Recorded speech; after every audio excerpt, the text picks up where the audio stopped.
지난 한 주간이 새해 첫 주간이었습니다. 새해 첫 주간 동안 우리 교회는 월요일 새벽부터 금요일 심야 기도회가 있는 시간까지 릴레이 기도회로 하나님께 드렸습니다. 성도들이 아침 새벽부터 저녁 10시까지 매일같이 그렇게 5일 동안 기도에 참여해 주셨습니다. 저는 월요일 새벽 예배 인도하고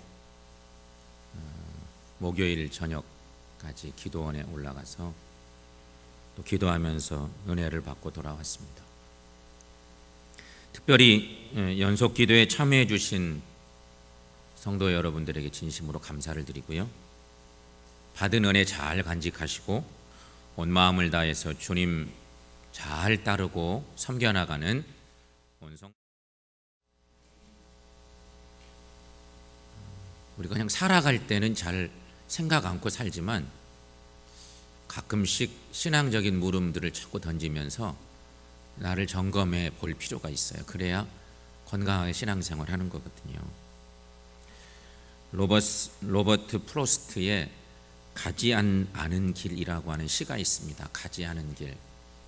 저는 개인적으로 이 시를 고등학교 때부터 교과서에 나왔던 것 같아요. 그래서 적어두고 대학 다닐 때는 제가 늘 들고 다니는 책 갈피 속에 메모해서 읽어보고 복음은 아닌데 복음처럼 제 마음에 늘 영향을 주었던 시인데 그림 하나 올려보세요. 사진.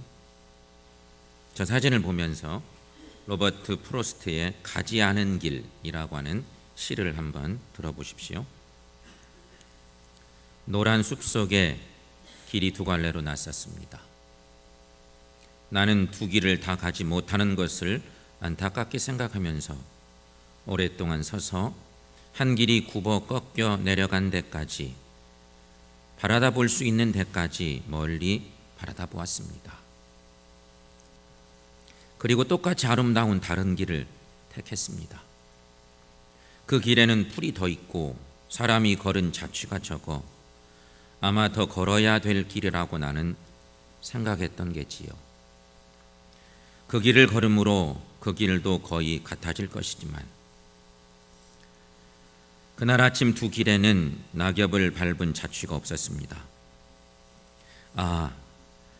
나는 다음 날을 위하여 한 길을 남겨두었습니다. 길은 길에 연하여 끝없으므로 내가 다시 돌아올 것을 의심하면서 훗날에 나는 어디선가 한숨을 쉬며 이야기할 것입니다. 숲속에 두 갈래 길이 있었다고. 나는 사람이 적게 간 길을 택하였다고. 그리고 그것 때문에 모든 것이 달라졌다고. 바로 이런 시입니다.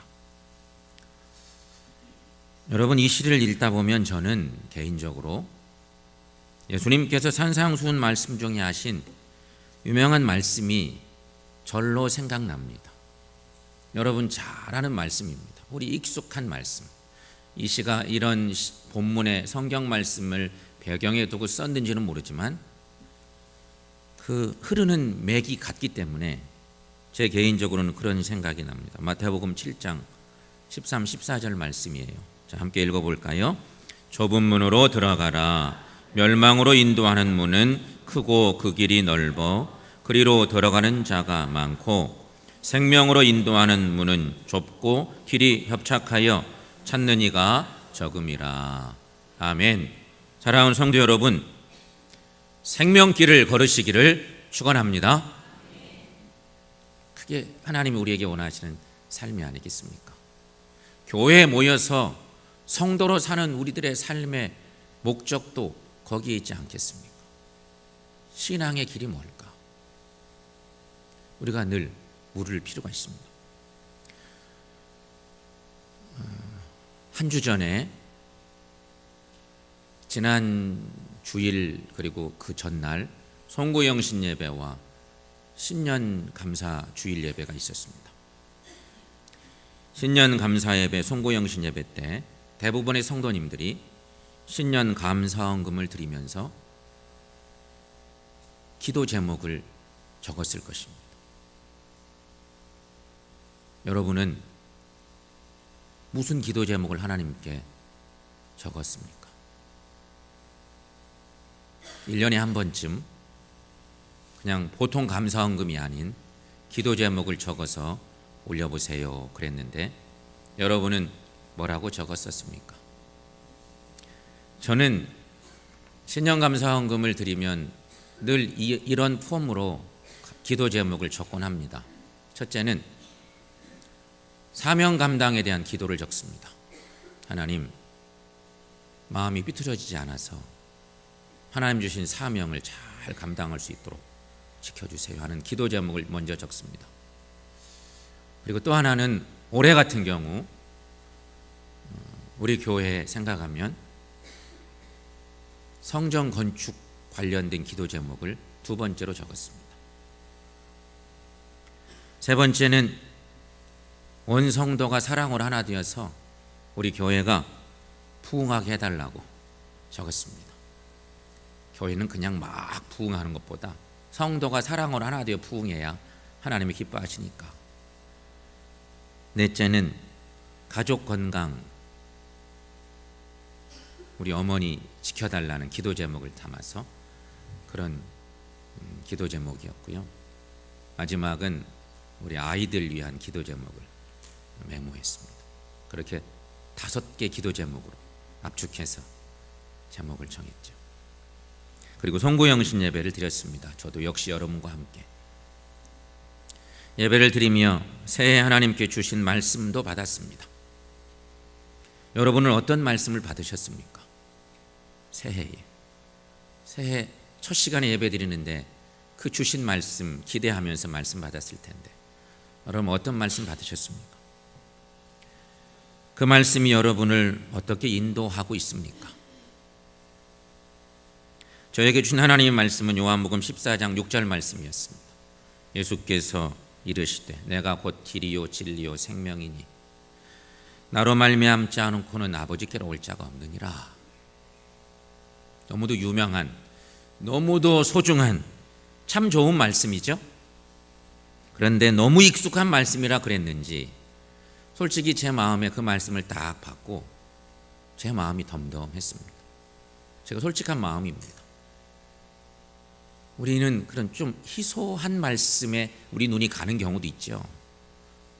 너무 평범하고 너무 위대한 말씀들은 조금 우리 마음을 쉽게 붙들지 못할 수도 있습니다. 저 역시 그런 마음이 있었습니다. 그리고 그 말씀을 가지고 기도원에 올라갔습니다. 기도원에 도착하면 먼저 저는 신년 감사헌금 봉투 그대로 갖고 올라가서 기도원에 낮에 가니까 저녁부터 집회는 있고 한 2시경쯤 들어가서 그 시간에 가장 먼저 방에 들어가서 기도합니다. 제가 하는 방법입니다. 신년 감사헌금 봉투를 가지고 기도원에 도착해서 기도하면서 성도들의 기도 제목을 가지고 기도를 드립니다. 기도하면서 보니까 기도 제목을 좀 자세히 쓰세요 그랬더니 평소 실력대로 여러분 기도 제목을 쓰신 분들은 한 60%쯤 되고 이게 기도 제목인지 어쩐지 별로 중요한 마음도 안 담은 기도 제목도 상당히 있고 한 40% 이상은 한자도 적지 않고 백지 기도 제목으로 하나님께 올려드린 분들이 많았고 기도 제목에 제 마음은 목사이기 때문에 관심이 쏠리죠. 누가 어떤가? 솔직한 기도 제목을 얼마나 담았나? 목사가 아는 기도 제목 싫어서 안 적은 성도들도 있겠지만 어쨌든 기도 제목을 적었어요.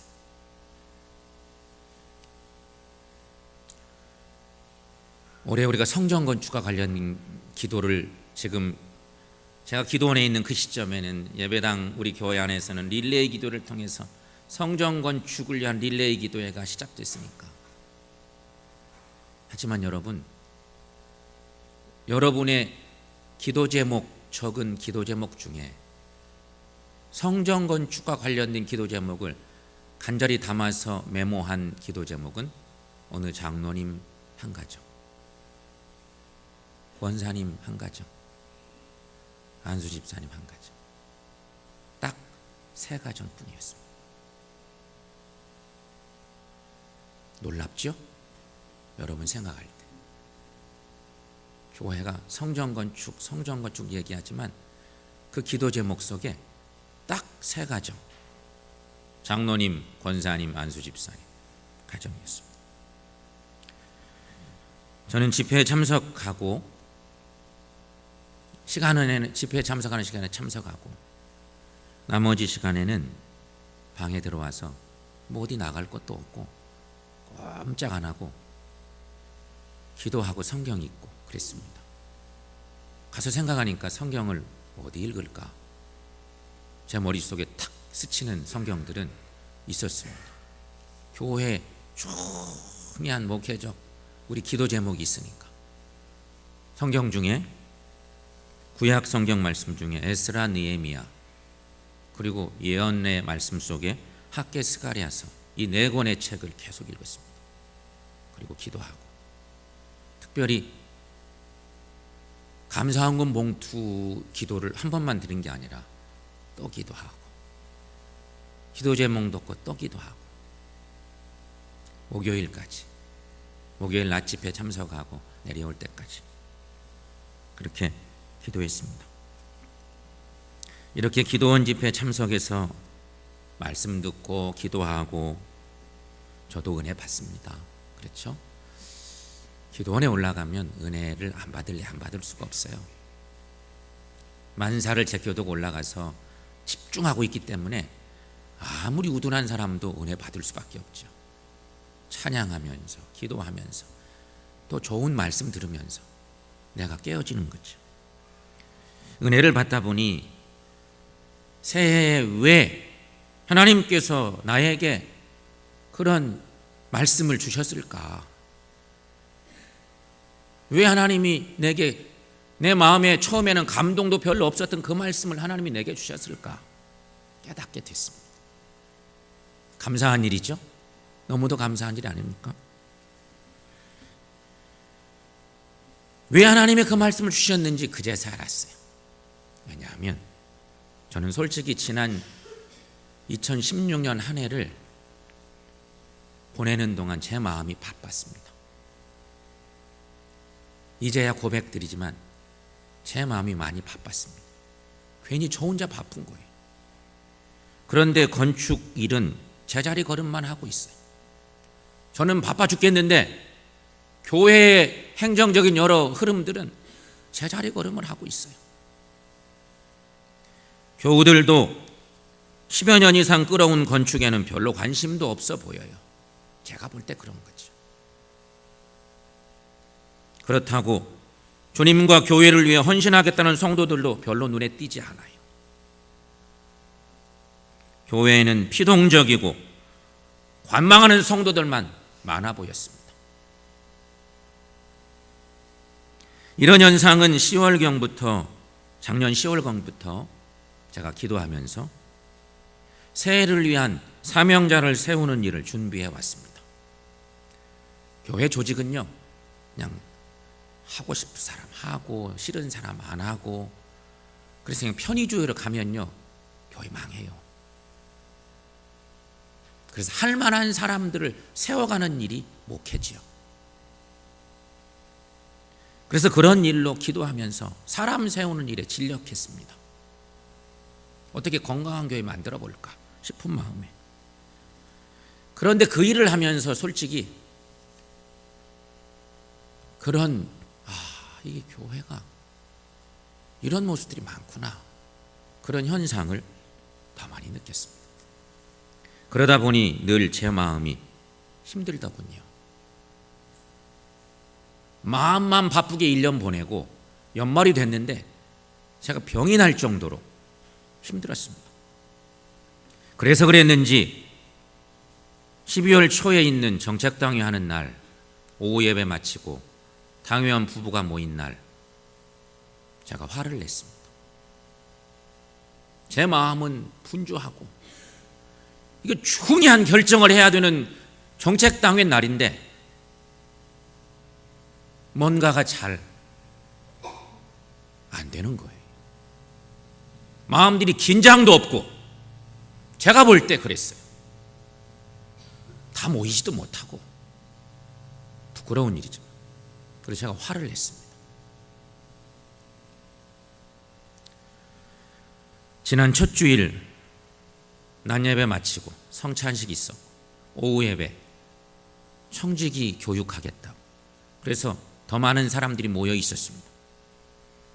그 오후 예배 시간에 또 제가 화를 냈습니다. 성전 건축을 위한 연속기도의 신청서가 텅 비어있는 모습을 보고 제 마음이 확 상했습니다.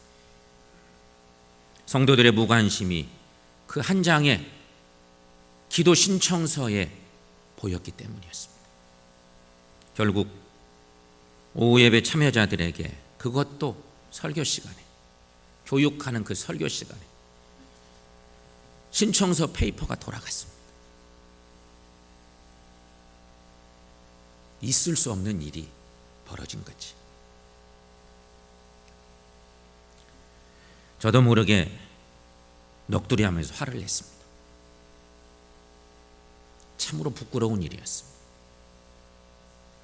정책당회 할 때도 제가 설교를 준비했는데 그날도 설교를 잘 못했습니다. 화가 나고 나니까. 지난 주일 오후 예배도 역시 설교가 잘 안 됐습니다. 마음이 상해서. 여러분 앞에 참 부끄럽습니다. 그런데 저는 그동안 목회하면서 그렇게 화 안 냈었습니다.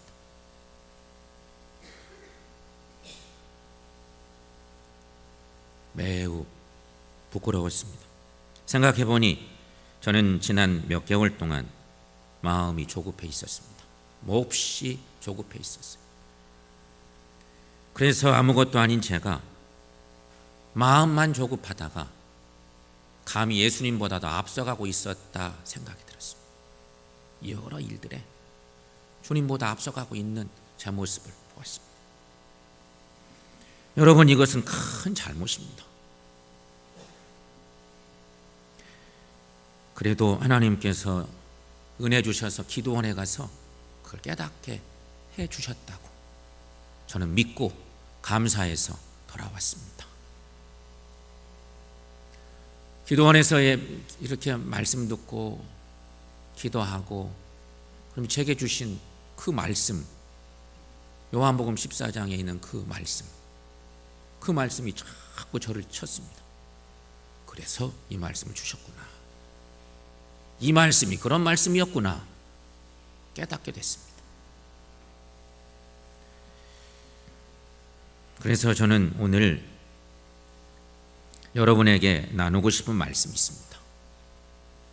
첫째는 하나님의 말씀을 통해서 우리에게 주신 건데, 첫째는 목자가 앞서가면 양은 따라갑니다 하는 말씀입니다. 요한복음 10장 4절에서 5절 말씀, 여러분 잘 아는 말씀입니다. 오늘 본문 속에 있는, 함께 읽어보겠습니다. 자기 양을 다 내놓은 후에 앞서가면 양들이 그의 음성을 아는 고로 따라오되 타인의 음성은 알지 못하는 고로 타인을 따르지 아니하고 도리어 도망하느니라. 아멘. 우리 예수님은 목자이십니다. 그러니 우리는 예수님을 잘 따라가면 됩니다. 문제는 목자의 음성을 아는 것이 필요합니다. 목자의 음성을 아는 것이 필요해요. 자기 양을 다 내놓은 후에 목자는 우리를 잘 알아요. 그래서 앞서 가시기만 하면 돼요. 앞서 가시는 분이 목자세요. 근데 양인 우리는 중요한 건 목자의 음성을 듣기만 해도 알아야 돼요. 여러분, 수화기 너머에 들리는 소리를 듣고 성도들 금방 파악하십니까? 그것도 하나의 달란트인데 우리는 과연 주님의 음성을 얼마나 잘 알고 있는지, 그게 중요합니다. 양인 우리는 목자보다 절대로 앞서가면 안 된다는 것이에요. 그러다가는 큰일 나요. 예수님을 따라갈 때 우리는 예수님만 바라보고 가야 됩니다. 또 한 가지 붙일 것은, 주님을 따라가는데 주님의 음성을 알기 때문에 믿고 따라가는 거죠. 저분이 나의 생명의 주인이신 목자시오. 따라가는 거예요. 타인은 도망간대요. 오히려 도망간대요. 목자이기 때문에 따라가는 것이 우리들이에요. 주님의 음성을 내가 얼마나 하나. 그거 알기 위해서 몸부림치는 게 신앙생활 아니에요?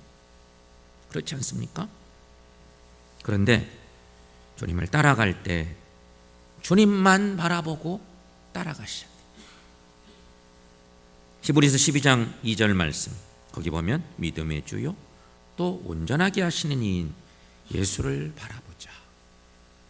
그는 그 앞에 있는 기쁨을 위하여 십자가를 참으사 부끄러움을 개의치 아니하시더니 하나님 보좌 우편에 앉으셨느니라.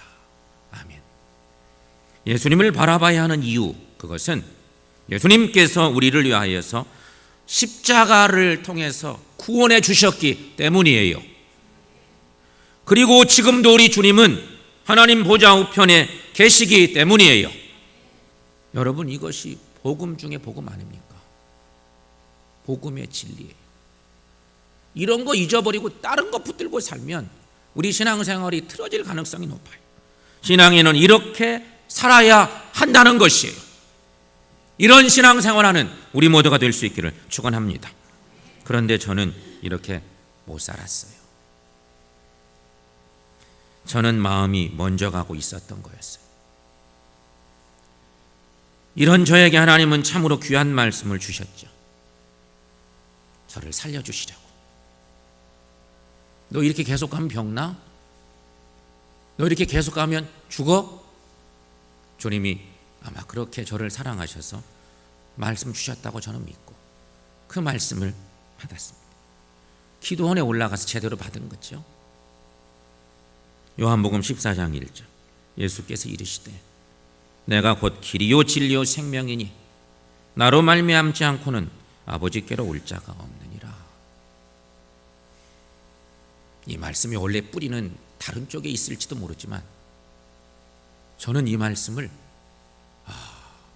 이런 말씀이구나. 그 많은 말씀 카드 속에 이 말씀을 제게 뽑게 하신 이유는 여기에 있었구나 깨달았습니다. 그렇습니다. 여러분, 예수님은 길이요 진리요 생명이십니다. 우리는 예수님으로 말미암아서만 하나님께로 갈 수가 있습니다. 예수님을 통해서만 구원의 길, 생명길 갈 수 있습니다. 그러므로 목자이신 예수님이 앞서가시면 그 주님을 바라보고 따라가는 것이 양된 우리의 삶입니다. 교회는 어떨까요? 교회도 똑같습니다. 양의 삶이 그렇다면 교회도 더더욱 그렇죠.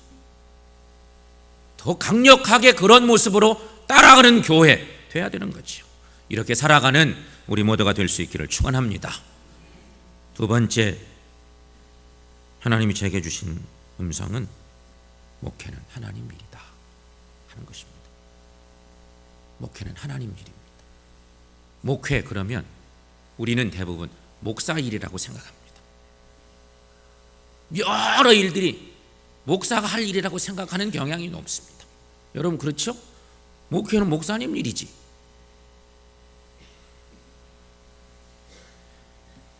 목회는 하나님 일입니다. 우리 모두가 꼭 기억해야 될 중요한 주의 음성입니다. 하지만 저는 그동안 내가 목회하려고 했던 마음들이 지난 1년간 있었던 것 같아요. 좀 답답하고, 그래서 막 끌려가지도 않을 것 같은 거 끌고 가는 그런 시간을 보냈던 것 같아요. 그러니 당연히 마음이 무겁죠. 지치고. 마태복음 16장 16절에 지난 주간에도 함께 나눴던 말씀이었는데, 베드로는 정말 귀한 신앙 고백을 예수님께 하죠. 주님은 그리스도이십니다. 살아계신 하나님의 아들이십니다. 정말 중요한 고백을 했어요. 그래서 칭찬받고 천국 열쇠 받고 놀라운 축복의 사람이 됐어요, 베드로가. 여기까지는 해피엔딩인데, 너무 좋은데, 성경 말씀 조금 더 읽어가 보면 마태복음 16장에 조금 더 가보면 예수님이 갑자기 아주 심각한 얘기를 하시는 거예요. 베드로가 멋진 고백을 하고 너를 통해서 교회 세우마 말씀하시던 주님이 갑자기 심각한 얘기를 하십니다. 예수께서 그때여서 비로소 당신이 예루살렘에 올라가서 많은 고난받고 죽임당하고 제3일 만에 살아나야 할 것을 제자들에게 들려줬어요. 제자들이 어떻게 했어요? 베드로가 깜짝 놀랐어요. 절대 안 됩니다. 절대 안 된다고 베드로가 그랬어요. 무슨 소리예요, 주님? 그런 일이 있다니요? 제 마음에는 안 돼요, 그런 일. 베드로가 그랬어요. 마태복음 16장 16절 이하의 말씀 여러분 읽어보시면 거기 그런 스토리가 나와요. 주여 그리 마옵소서, 이 일이 결코 주께 미치지 아니하리이다. 베드로가 22절에서 그렇게 얘기하죠. 바로 그때 주님이 말씀하십니다. 마태복음 16장 23절 말씀, 여러분 함께 읽어보겠습니다. 예수께서 돌이키시며 베드로에게 이르시되 사탄아 내 뒤로 물러가라. 너는 나를 넘어지게 하는 자로다. 내가 하나님의 일을 생각하지 아니하고 도리어 사람의 일을 생각하는도다. 아멘. 조금 전까지 그렇게 위대한 그런 칭찬받고 그랬던 베드로가 주님이 정말 속 깊은 얘기, 너무 힘든 얘기를 제자들에게 들려줬더니 그때 베드로가 충성한다고 나서서 난리를 쳤는데 예수님이 이런 말씀을 주시고 만 거지. 성도 여러분, 여러분은 어떤 사람들이십니까? 베드로의 실수를 범하지 말아야 하겠습니다. 하나님의 일과 사람의 일을 구분하는 우리 모두가 될 수 있기를 축원합니다. 예수님을 따라가면서 하나님의 일 하시기를 축원합니다. 한편 바울 사도도 고린도 교인들에게 권하는 말씀이 있습니다. 바울이 고린도 교인들 보면서 마음 아파서 편지를 쓰는데 그 편지 속에 있는 이런 말씀도 우리가 묵상할 중요한 말씀인데, 고린도전서 3장 6, 7절 말씀에 나는 심었고 아볼로는 물을 주었으되 오직 하나님께서 자라나게 하셨나니 그런즉 심는 이나 물 주는 이는 아무것도 아니로되 오직 자라게 하시는 하나님뿐이니라.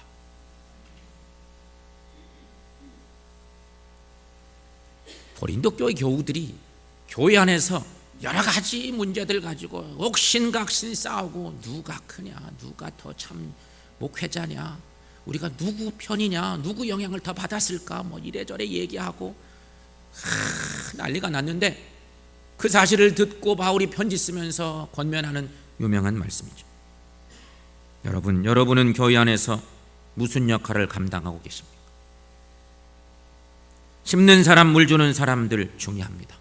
그러나 정말로 사람들을 영적으로 자라게 하시는 분은 하나님 뿐이십니다. 여러분 믿습니까? 목회는요, 하나님 일이에요. 저는 목사의 직분이고, 장로님들 장로의 직분이고, 권사님들, 안수 집사님들, 서리 집사님들, 권찰님들, 성도님들 모두가 다 하나님 일 하는 것이 교회 일이에요. 이게 통틀어서 목회예요.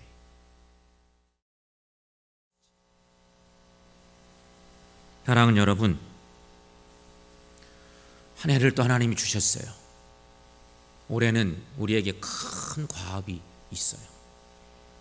근데 그거 주님이 앞서 가시면서 가실 때 우리가 함께 따라가면서 할 일이에요. 그걸 여러분 기억해야 돼요.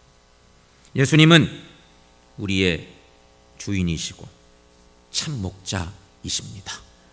여러분 믿습니까? 그렇습니다. 예수님은 분명히 기억하세요. 우리보다 늘 앞서 가시는 그런 목자이십니다. 주님은 그런 분이에요. 우리보다 늘 앞에 가시는 분이십니다. 예수님은 그러므로 그런 분인 걸 우리가 알기 때문에 우리는 그 예수님을 바라보고 조용히 따라가시면 됩니다. 절대로 예수님을 앞서가지 마시기를 바랍니다. 사랑하는 여러분, 꼭 주님을 따라가십시다. 그러기 위해 예수님을 바라봐야 됩니다. 그게 예배이고, 그게 기도이고, 그게 찬양이고 그런 거예요. 주님을 바라보는 시간이 많아야 돼요. 어떻게든 여러분, 눈을 감고도 주님을 바라볼 수 있어요. 눈 뜨고 주님 바라보면 더 나을 수 있어요. 그게 영적인 세계 아니에요? 눈을 감았는데 주님을 보기가 더 쉬워. 우리 눈을 떠서 주님 볼 수가 없기 때문에 주님을 바라봐야 돼요. 그래서 주님이 뭘 원하시는지를 알아야 돼요. 내 욕심 너무 앞세우다가 실수하는 일들 저처럼 있을 수 있어요. 사랑하는 여러분, 꼭 주님을 따라가시고 주님 바라보시는 우리 모두가 되셔서 찾는 이가 혹 적더라도 그 길이 구원의 길이고 생명의 길임을 아시고 우리 주님 기쁘시게 하는 복된 삶 살아가는 저 여러분들 모두가 될 수 있기를 주님의 이름으로 간절히 축원합니다.